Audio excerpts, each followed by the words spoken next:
આજ તો પરિવાર સાથે બહુ ગરબા રમ્યા.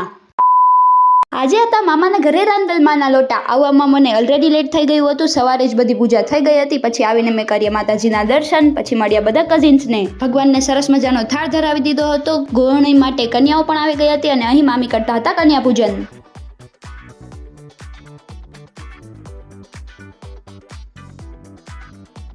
મારે તો શું ડાયટિંગ હાલે એટલે આપણે તો કાંઈ એટલું જમ્યા જ નહીં. હા મતલબ થોડી પ્રસાદી લીધી. એલા કેમેરો બંધ કરીને આને જ બતાવવાનું.